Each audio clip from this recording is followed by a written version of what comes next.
Hey guys, I'm Jembu and this is Bloodhunt Central. Today we're going to be looking at the patch notes for 0.5 as it has dropped today. Have we got everything that we wanted?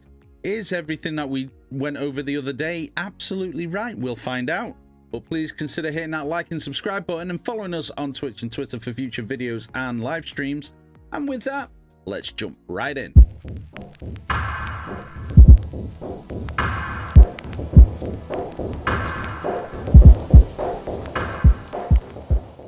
So the patch has been out for about 4 or 5 hours now. I believe it came out around 3 or 4 CEST. So I managed to get it updated and jumped into it to have a quick look at it anyway.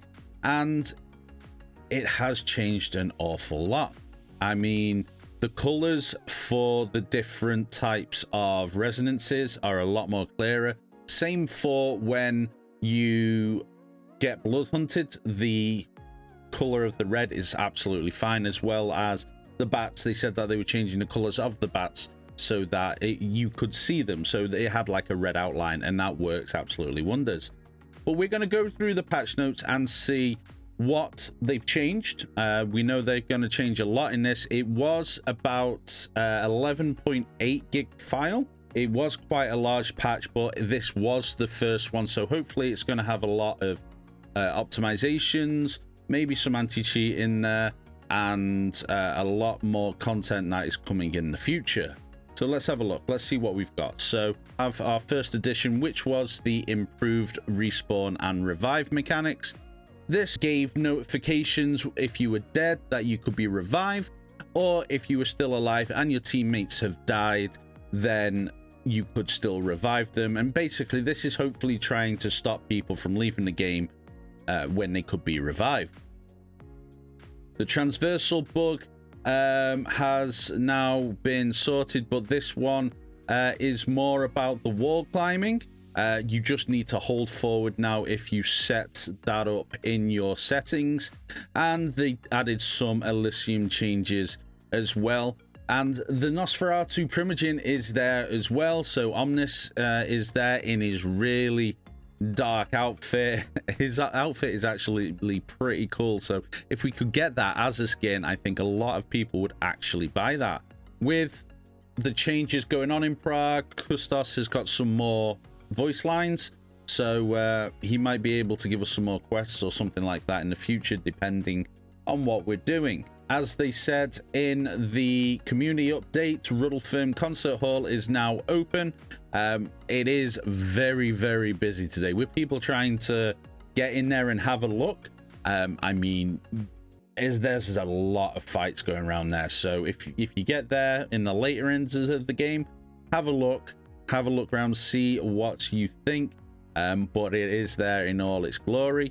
And the final bit for the journal and the narrative and such like that is they're adding new journal entries for the lore, as well as improving the dialogue transitions when you speak to the Primogens. It's instead of going to be in and out, there's going to be more of a fade kind of thing, so that's just more aesthetically pleasing, but it's nice nonetheless. The performance indicator has made it into the game as promised in the community update. We've got the different markers that have been released as they were in like the Battlefield series and such like that. So we've got low FPS, which is mean that's your computer struggling. Latency variations, which means you could have a good ping then a high ping, so it fluctuates an awful lot. That may mean that you get rubber banding and stuff like that with opponents that you're trying to shoot, or they may just disappear. Latency is again that you're higher than the actual latency that preferred for the game. The game will still work, but you may experience multiple side effects with shots and hits not connecting properly. So that is just a case of having a high ping. Server FPS is exactly what it says on the tin. It means that the servers are having trouble at that moment in time, and it needs to get the data there properly. The refresh rate is, what's this one say? When this warning shows you are not using the maximum refresh rate of your screen and thus not getting the best possible gameplay experience. Basically means like if you've got 140 hertz computer or monitor, then if you're using a capped refresh rate, you might find that you're not getting the best experience kind of thing. And the last thing is packet loss, which again is if you're sending data to the server and not all of it's getting there, that could cause an issue again with like rubber banding, and it just basically means that your connection is unstable and something is blocking it. After that, we've got the Halloween quest. There is a Halloween quest in there at the moment. There does only seem to be one unless you finish them or finish the series. It may unlock another one we don't know yet, or people haven't done it yet. So the first one is Gallows Hill Part 1. And that's basically you need to survive in Prague for 45 minutes. You get what looks to be a tattoo reward, and then that should hopefully open up Part 2. I will have a video on the quest, but I'm going to have to complete it first and have a look and see what you need to do. And then we have the big bit that everybody wants, and that's the balance changes. So we already know that was going to be some nerfs and some buffs to the classes and the archetypes, and we finally got it. So the Nosferatu as a whole, they have decreased the maximum speed of your character during vanish to 9.2%.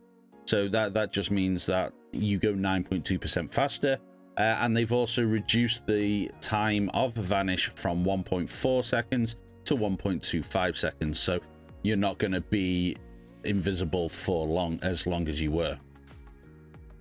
The buff to the Saboteur is decreased the crouch time to trigger unseen passage from 3 seconds down to 2.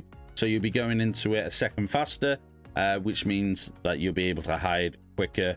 You are basically quicker by 33.3%. And then we have what everybody was wanting was the nerf to the Prowler. So we've got the Scouting Familiar cooldown was increased from 16 seconds to 22 seconds.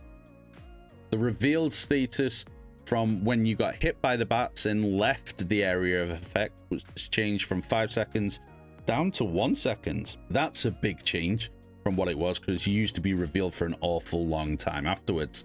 The Scouting Familiar's range was decreased, or the radius of when it went off decreased from 10 to 9 meters. And finally, there's a red tint shown around it, like I said in the intro, just to make it easier to see so you can avoid it. And the only other character or archetype update was to the Toreador, was to the Siren. And that basically meant that Blinding Beauty now affects the entirety of the screen and gradually fades. Now, again, I've seen it go off on people on live streams. I'm yet to experience it myself, but it is quite a bright flash, and it's really good. It does make the Siren a hell of a lot stronger than what it was. Now, people are shouting that it's overpowered and such like that, but we'll see how it goes. It's the initial reaction, just because it's so different, and people are actually seeing it now because people want to try the class out. It may not be that it was overpowered. It just may mean that people are now using it and coming across it a lot more than they actually used to be. As well as the archetype changes, we've had changes done to some of the weapons, and be it ranged or melee. So with the pump action shotgun, the reload is now available sooner after you fired the shotgun. Crossbow, we all were waiting for this nerf. The headshot multiplier is down from 2 to 1.75. The gas damage has been reduced from 25 a second down to 16, which has put it on par with the gas bomb, which yeah, that's a good change as well, because there was a lot of damage coming from that crossbow. You could easily take somebody down within 1 to 2 seconds, if that. The initial damage area has been reduced from 20 down to 4. Or should I say the damage reduced down from 20 to 4, and the gas radius has been reduced from 4.5 meters down to 4. They said the reasons for this was that it gave the user way more free damage than it was intended, which is right. You could just sit up at the top of a building and shoot down if people are below you, and if you hit them with multiple initials on the gas, then it would just go, because if you think about it, 2 bolts would get you 40 damage if they hit pretty close, and then on top of the 25 damage a second, that would really reduce your health pretty quickly. But no, it'll be nice to see how the crossbow fares after this bug, be it more of a crowd controller than a one-on-one solo, because the crossbow should never have really been a one-on-one weapon with the amount of damage it was getting from AoE effects. The dual crossbow, as we predicted, did have a magazine increase. It's gone from 2, 4, and 6 for its levels to 4, 6, and 8. And also the explosion maximum damage is 2 meters instead of 1 now, but still drops off after that, so you still get a little bit of damage if you're a bit further on. And as well with the sniper rifle, it's the same as the shotgun. The reload now is available a lot sooner after firing, so that you don't get caught out with no bullets. With the range weapons, melee weapons have also been sorted out, so the size of the hitboxes have been noticeably increased, especially the width. So this helps when you're on rooftops and such like that and slanted roofs, because you could be swinging at somebody and the animation would be hitting, but you wouldn't be hitting because the hitboxes were just too out of place.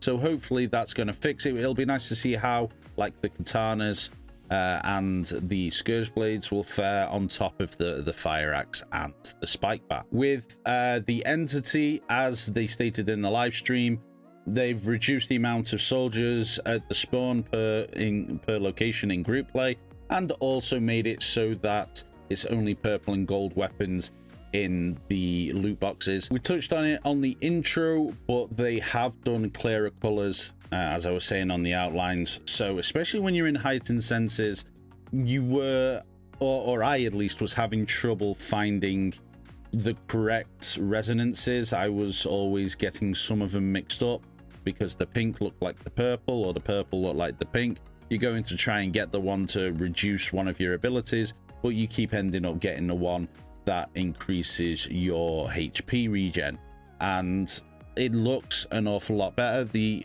colors are, even around the weapons, a lot more pronounced, and it is a welcome feel. And they've also increased the legibility of changing the sizes of various text. So if you need a text slightly bigger or smaller, then the text were working as intended now, instead of potentially, by the sounds of it, looking a bit blurry or something like that. Now into bug fixes and known issues.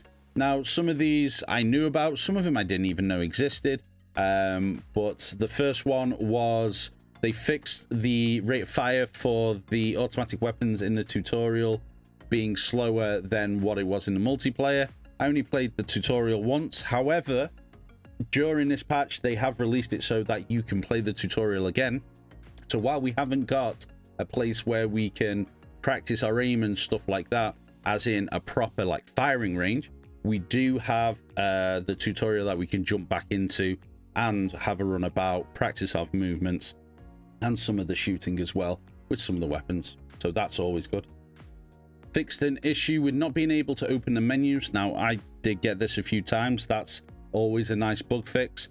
They fixed a bug that could cause weapons to disappear when reloading. I have tried this in my first game to try and get a weapon to disappear. I didn't disappear, so I'm hoping that is actually fixed. Time will tell on this one. I know multiple people are looking at it to see if this happens. The challenge that requires players to cause damage with an assault rifle no longer requires a purple assault rifle. Didn't even know about that one. I don't even think I had that one yet. And the journal entries now unlock properly after interacting with the Primigent. Swapping an LMG with an SMG no longer causes the weapon to teleport to the floor. Some of these are just little fixes that may not be groundbreaking, as such as the weapon disappearing while reloading. They've improved the diablerie animation to decrease the risk of getting stuck inside a wall if an animation was interrupted. They fixed an issue with gamepads where causing flickering or missing button prompts in the game menu and inventory, and they've added some missing information to the journal regarding weapons. They fixed the Prague 2 outfit, improved the level of detail on the character models, and also fixed a few areas where it's possible for the players to go out of bounds. And they've also fixed several crash fixes or implemented several crash fixes. The known issues that they're going in at the moment is in some cases players can run into performance issues even if they meet the requirements. That's a given. They're using the PTE to fix that hopefully in the future and get the tests going to help people with recommended specs. The game may not run if the user is running Komodo or Intego antivirus, and facial hair may not render even though they are equipped, and it's currently not possible to complete place in top X over several games challenge. So if you get that one, you may not be able to finish it.